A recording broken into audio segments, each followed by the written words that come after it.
নমস্কাৰ এনে studies pay চেনেলটোলৈ স্বাগতম জনাইছোঁ। আজি আমি এইটো ভিডিঅ'ত ক্লাছ 7ৰ সমাজ বিজ্ঞানৰ পাঠ নং 19 চেপ্টাৰ নং 19 পৰিকল্পনা বাজেট আৰু উন্নয়ন আলোচনা কৰিম। ইয়াতে তোমালোকৰ কিতাপত দিয়া যিমানখিনি কোৱেশ্চন আছে গোটেইখিনিয়ে বহুত সৰুকৈ মই লিখি দিছোঁ। তোমালোকে নিজৰ নোট বহি লোৱা আৰু মুখস্থ কৰি লোৱা। এইটো চেপ্টাৰ তোমালোকৰ ছেকেণ্ড ইউনিটত আহিব। প্লিজ ভিডিঅ'টো শেষলৈকে চাই যাবা আৰু মোৰ চেনেলটো ছাবস্ক্ৰাইব কৰি দিবা। ফাৰ্ষ্ট কুৱেশ্যনটো হৈছে একৰ ক সঞ্চয়ৰ অৰ্থ কি? সঞ্চয়ৰ অৰ্থ হ'ল সঞ্চয় মানে হ'ল ধন টকা পইচা সাঁচি থোৱা মানে ধন টকা পইচা জমা কৰা যে এইটোকে তোমালোকে নিজৰ ভাষাটো লিখিব পাৰা যে সঞ্চয় মানে হ'ল ধন টকা পইচা আদি জমা কৰা। তাৰপিছত পৰিকল্পনা কাক বোলে? পৰিকল্পনা হ'ল কোনো এটা কাম কৰিবলৈ যিখিনি কামৰ চিন্তা আগতীয়াকৈ কৰা হয় সেইবোৰকে পৰিকল্পনা বোলে। মানে কিবা এটা কাম কৰিম, ধৰি লোৱা তোমালোকে পৰীক্ষাত ভাল ৰিজাল্ট কৰিবা। তোমালোকে ভাবিলা যে মই পৰীক্ষাত ভাল ৰিজাল্ট কৰিম, মই এতিয়াৰ পৰাই ভালকৈ পঢ়িব লাগিব, এইটো চেপ্টাৰ এইটো দিনত পঢ়িম, সেইটো চেপ্টাৰ এইটো দিনত পঢ়িম, তাৰপিছত মুখস্থ লিখিম। মানে তোমালোকে যে ভাবা চিন্তা কৰা আগতীয়াকৈ সেইখিনিকে কি বোলে? পৰিকল্পনা বোলে। আৰু পৰিকল্পনা বিশেষকৈ টকা পইচাৰ ক্ষেত্ৰত মানে পৰিকল্পনা কৰা হয়, মানে বাজেট বনোৱা হয় যে সেইটোৱে। তাৰপিছত বাজেট মানে কি? পৰিকল্পনাৰ মতে কাম কৰিবলৈ পৰিয়ালে এক নিজস্ব টকা পইচাৰ খৰচৰ এক তালিকা প্ৰস্তুত কৰে, তাকে বাজেট বোলে।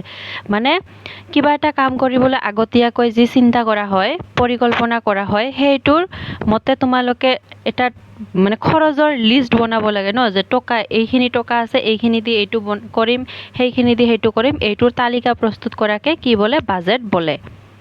তাৰপিছত কল্যাণমূলক কাম কাক বোলে? কল্যাণমূলক মানে ভাল কাম, যিবোৰ কাম কৰিলে দেশৰ এইটো ক নহয়, যিবোৰ কাম কৰিলে দেশৰ জনসাধাৰণৰ সুবিধা হয় আৰু ৰাইজৰ এইটো মংগল হয়,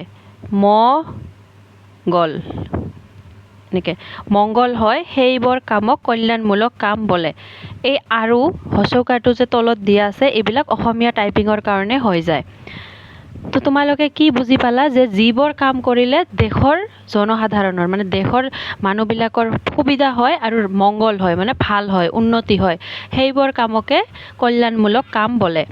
নীতি আয়োগ কোন চনত গঠন কৰা হৈছিল? এইটো বহুত ইম্পৰ্টেণ্ট হয়। নীতি আয়োগ 2015 চনত নীতি আয়োগ গঠন কৰা হৈছিল। 2 নম্বৰ কুৱেশ্যন, কোনো এখন দেশৰ পৰিকল্পনাত কোনবোৰ কামক গুৰুত্ব দিয়া হয়? কামবোৰ কৰিবলৈ চৰকাৰে কেনেদৰে অৰ্থ আহৰণ কৰে? মানে কোনো এখন দেশত যেতিয়া পৰিকল্পনা কৰা হয় তেতিয়া কোনবিলাক কামক বেছি গুৰুত্ব দিয়া হয়? যেতিয়া আগতীয়াকৈ মানে চিন্তা ধাৰণা কৰা হয় যে এইবিলাক কাম কৰিম, তেতিয়া কোনবোৰ কামক গুৰুত্ব দিয়া হয়? আৰু এই কামবিলাক কৰাৰ কাৰণে চৰকাৰে মানে অৰ্থ আহৰণ পইচা ক'ৰ পৰা লাভ কৰে? উত্তৰ, দেশৰ পৰিকল্পনাত দেশখনৰ আৰ্থিক উন্নতিৰ কামত গুৰুত্ব দিয়া হয়। দেশৰ পৰিকল্পনাত দেশৰ আৰ্থিক উন্নতি মানে দেশৰ পইচা পাতিৰ ক্ষেত্ৰত উন্নতিৰ কামত বেছি গুৰুত্ব দিয়া হয়। আনহাতে দেশৰ জনসাধাৰণৰ জীৱন ধাৰণৰ মান উন্নত কৰিব পৰা কামবোৰকো সহকাৰে লোৱা হয়। মানে দেশৰ জনসাধাৰণৰ জীৱন ধাৰণৰ মান, দেশৰ জনসংখ্যাই যাতে মানুহবিলাকে ভালদৰে জীৱন ধাৰণ কৰিব পাৰে, যাতে লাইফ ষ্টাইলটো বেছি ডেভেলপ হয়, উন্নত হয়, এইবোৰক পৰিকল্পনাত গুৰুত্ব সহকাৰে লোৱা হয়। চমুকৈ ক'বলৈ গ'লে চৰকাৰী পৰিকল্পনাত উন্নয়নমূলক কাম কাজসমূহকে গুৰুত্ব প্ৰদান কৰা হয়। এইখিনি দিব পাৰা, নিদিব পাৰা। যদি তোমালোকৰ 3 নম্বৰ দিয়ে তেতিয়াহ'লে দিবা। আনহাতে এই কাম কাজবোৰ ৰূপায়ণৰ বাবে চৰকাৰক অৰ্থ প্ৰয়োজন হয়। তোমালোকে ইয়াৰ পৰা এইখিনি যদি নিদিয়া একো প্ৰব্লেম নাই। চৰকাৰে কৃষি, উদ্যোগ আৰু সেৱা খণ্ডৰ পৰা ভোজন পৰিমাণৰ আয় কৰে। মানে চৰকাৰে কি কৰে? কৃষি ক্ষেত্ৰত খেতিয়কবিলাকৰ পৰাও এটা আয় লয়, মানে টেক্স লয়। তাৰপিছত উদ্যোগ, ইণ্ডাষ্ট্ৰীবিলাকৰ পৰাতো বহুত বেছি মানে ইনকাম টেক্স লয় যে এইবিলাক মানুহৰ পৰাও মানে ছাৰ্ভিচ টেক্স লয়, যিবিলাক মানুহে চাকৰি কৰে তেওঁলোকৰ পৰাও টেক্স লয়। মানে চৰকাৰে আমাৰ জনসাধাৰণৰ পৰা যে টেক্স লয়, আজিকালি এটা সৰু চিপছৰ পেকেট কিনিলেও GST দিব লাগে, এইবিলাক হ'ল টেক্স। এই টেক্সবোৰৰ পৰাই চৰকাৰে পইচা লাভ কৰে আৰু পইচা লাভ কৰি মানুহৰ উন্নতিৰ কাৰণে পৰিকল্পনা কৰে। কৰ কাটলৰ যোগেদিও চৰকাৰে ৰাজহ সংগ্ৰহ কৰে। তদুপৰি চৰকাৰে ৰাহি ধনৰ সুদৰ পৰাও অৰ্থ সংগ্ৰহ কৰে আৰু চৰকাৰৰ ওচৰত কিছুমান জমা ধন থাকে আৰু এই জমা ধনবিলাকৰ কি পায়? সুদ পায়। আৰু এই সুদবিলাকেও মানে মানুহৰ কাম কাজৰ কাৰণে সুবিধা প্ৰদান, এই পইচা দি মানুহৰ উন্নতিৰ কাৰণে কাম কৰে। সেইকাৰণে তোমালোকে কিবা এটা যদি চৰকাৰে দিয়ে তোমালোকে নক'বা যে চৰকাৰে দিছে, তোমালোকে ক'বা যে এইবিলাক আমাৰ পইচা আমাকে দিছে। তাৰপিছত খ নম্বৰ, ভাৰতত পঞ্চবাৰ্ষিক পৰিকল্পনা কাৰ্যসূচীৰ জৰিয়তে কি কি লক্ষ্যত উপনীত হ'ব বিচৰা হৈছে? পঞ্চবাৰ্ষিক পৰিকল্পনা ভাৰতত কি হয়? 5 বছৰত পৰিকল্পনা কৰা হয়। মানে 5 বছৰৰ কাৰণে এটা প্লেন বনায়। তাৰপিছত সেই 5 বছৰত যিবিলাক প্লেন কৰা হয়, বাজেট বনোৱা হয়, সেইবিলাক মানে সমাপ্ত হয়। তাৰপিছত নেক্সট 5 বছৰৰ কাৰণে বনায়। কিছুমান মানে সম্পূৰ্ণ হয়, কিছুমান নহয়। আৰু এই ভাৰতবৰ্ষৰ পঞ্চবাৰ্ষিক পৰিকল্পনা কাৰ্যসূচীৰ জৰিয়তে কি কি লক্ষ্যত উপনীত হ'ব বিচৰা হৈছে? ভাৰতত পঞ্চবাৰ্ষিক পৰিকল্পনা কাৰ্যসূচীৰ জৰিয়তে 5টা লক্ষ্যত উপনীত হ'ব বিচৰা হৈছে। এই পঞ্চবাৰ্ষিক পৰিকল্পনাত কেইটা? 5টা লক্ষ্যত উপনীত হ'ব বিচৰা হৈছে। এইবোৰ হ'ল উচ্চ হাৰৰ অৰ্থনৈতিক বৃদ্ধি আহৰণ কৰা। উচ্চ হাৰৰ অৰ্থনৈতিক বৃদ্ধি মানে বেছি সংখ্যক মানুহে যাতে অৰ্থনৈতিক সুবিধা লাভ কৰে, অৰ্থনৈতিকভাৱে আগবাঢ়ি যায়। তাৰপিছত অৰ্থনীতিৰ বিভিন্ন খণ্ডত আধুনিকীকৰণৰ সুনিশ্চিত কৰা। আধুনিকীকৰণ কৰা মানে আজিকালিৰ কিছুমান মডাৰ্ণ ব্যৱস্থা কৰা মানে। তাৰপিছত 3 নম্বৰ, সামাজিক ন্যায় স্থাপন আৰু অৰ্থনৈতিক অসমতা দূৰীকৰণ লক্ষ্যত। ন্যায়, এইটো এনেকে ন্যায়। সামাজিক ন্যায় মানে সমাজৰ ধনী দুখীয়া বুলি মানে পিছ পৰি থাকিব নালাগে। দুখীয়াবিলাকে যাতে অলপ বেছি সুবিধা মানে গ্ৰহণ কৰে ধনীবিলাকতকৈ, কাৰণ ধনীবিলাকৰ আছে। মানে সামাজিক ন্যায়, সমাজত যাতে এটা ন্যায় থাকে। দুখীয়াখিনিয়ে যাতে ক'ব নোৱাৰে যে আমি দুখীয়া কাৰণে আমি নাপাওঁ। সেইকাৰণে দুখীয়াবিলাকক অলপ বেছি সুবিধা দিয়ে যাতে সমানতা আহে। অৰ্থনৈতিক অসমতা দূৰীকৰণ। অৰ্থনৈতিক অসমতা মানে ধনী দুখীয়াৰ মাজত গেপটো অলপ দূৰ কৰি দিয়া। 4 নম্বৰ, আত্মনিৰ্ভৰশীলতা অৰ্জন। পঞ্চবাৰ্ষিক পৰিকল্পনাৰ আন এটা লক্ষ্য হৈছে আত্মনিৰ্ভৰশীলতা, যাতে মানুহবিলাকে সৰু সুৰা কিবা কৰি হ'লেও জীৱন নিৰ্বাহ কৰিব পাৰে। মানুহবিলাকক সুবিধা দিয়া, কিছুমান সৰু সৰু আঁচনি দিয়া, যাতে তেওঁলোকে সেই পইচাৰে কিবা মানে কি কৰিব পাৰে। যেনেকুৱা চেল্ফ হেল্প গ্ৰুপবিলাক আছে, তেওঁলোকে মানে অলপ স্বাৱলম্বী হোৱাৰ কাৰণে চেষ্টা কৰে।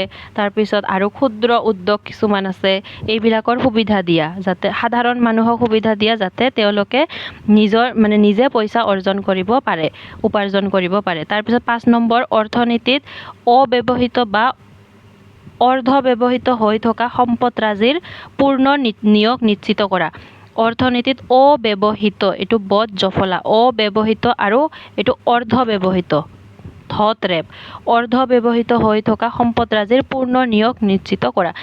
যিবিলাক সম্পদ কি হৈ আছে? ব্যৱহাৰ হোৱা নাই। আমাৰ ভাৰতবৰ্ষখন সম্পদৰে পৰিপূৰ্ণ এখন দেশ। ইয়াত কিছুমান সম্পদ আছে যদি ব্যৱহাৰ হোৱা নাই বা আধা ব্যৱহাৰ হৈ আছে, সেই সম্পদবিলাকৰ মানে ব্যৱহাৰ নিশ্চিত কৰা।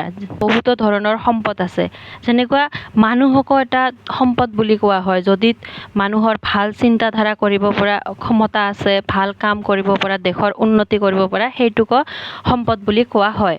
শুদ্ধ উত্তৰটো বাছি উলিওৱা। নীতি আয়োগৰ অধ্যক্ষ কোন? নীতি আয়োগৰ অধ্যক্ষ প্ৰধানমন্ত্ৰী। এইটো বহুত ইম্পৰ্টেণ্ট হয়। নীতি আয়োগৰ অধ্যক্ষ ভাৰতৰ প্ৰধানমন্ত্ৰী বৰ্তমান কোন হয়? নৰেন্দ্ৰ মোদী। পঞ্চবাৰ্ষিক পৰিকল্পনাৰ কাৰ্যকাল কেইবছৰ? 5 বছৰ। পৰিকল্পনাৰ কাম কাজ ৰূপায়ণৰ বাবে চৰকাৰক প্ৰয়োজন হয়। ৰূপায়ণৰ বাবে চৰকাৰক কিহৰ প্ৰয়োজন হয়? অৰ্থ মানে টকা পইচা। তলৰ কোনটো অনাকৰ ৰাজহৰ উদাহৰণ? অনাকৰ ৰাজহ, জৰিমনা। অনাকৰ ৰাজহ মানে তোমালোকে যদি হেলমেট অবিহনে বাইক চলোৱা, তাৰপিছত 18 বছৰ নহ'লে যদি বাইক চলোৱা, তেতিয়াহ'লে কি ফাইন দিব লাগে, জৰিমনা দিব লাগে। এইটোক কি ৰাজহ বুলি কোৱা হয়? অনাকৰ ৰাজহ। মানে দ্বাদশ পঞ্চবাৰ্ষিক পৰিকল্পনাত সৰ্বাধিক গুৰুত্ব তলৰ কোনটো খণ্ডৰ ওপৰত দিছিল? ফাৰ্ষ্ট পঞ্চবাৰ্ষিক পৰিকল্পনাত কিহৰ ওপৰত গুৰুত্ব দিছিল? ছেকেণ্ড, এনেকৈ কিবা এটা বিষয় আছে। ঠিক তেনেদৰে দ্বাদশ পঞ্চবাৰ্ষিক পৰিকল্পনাত কিহৰ ওপৰত গুৰুত্ব দিছিল? সমূহীয়া অন্তৰ্ভুক্তিকৃত বৃদ্ধি। সমূহীয়া অন্তৰ্ভুক্তিকৃত বৃদ্ধি মানে সকলোবিলাক মানুহৰ ভিতৰুৱাভাৱে অৰ্থনীতি বৃদ্ধি কৰা। পৰিয়ালটো সুখে সন্তোষে থাকিবলৈ হ'লে পৰিয়ালৰ আটাইৰে সদস্যবোৰক এইটো সদস্য কিতাপত যি আছে চাবা সদস্যবোৰক কি দিব লাগে গুৰুত্ব দিব লাগে এইটো হচুকাটো এনেকৈ দিবা গুৰুত্ব দিব লাগে অৰুণিমা এগৰাকী কি মহিলা মিতব্যয়ী মহিলা মিতব্যয়ী মানে জানি বুজি খৰচ কৰা অপব্যয় নকৰা মানে য'ত যিমানখিনি লাগে সেইখিনিয়ে খৰচ কৰা প্ৰতিটো পৰিয়ালৰে মাহিলী কৰিবলগীয়া কামৰ এক নিৰ্দিষ্ট কি থাকে পৰিকল্পনা থাকে প্ৰতিটো চৰকাৰী পৰিকল্পনা মতে কাম কৰিবলৈ কি কৰিব লাগে বাজেট প্ৰস্তুত কৰি লোৱা হয় চৰকাৰী পৰিকল্পনা কাম কৰিবলৈ বাজেট প্ৰস্তুত কৰে কোনো প্ৰত্যক্ষ প্ৰতিদান আশা নকৰাকৈ চৰকাৰক বাধ্যতামূলকভাৱে দিবলগীয়া ধনেই হৈছে কৰ আজিৰ ভিডিঅ'ত এইখিনিয়ে আছিল তোমালোকে প্লিজ মোৰ চেনেলটো ছাবস্ক্ৰাইব কৰি দিবা আৰু তোমালোকে কোন স্কুলত পঢ়া এটা কমেণ্ট কৰি জনাই দিবা থেংক ইউ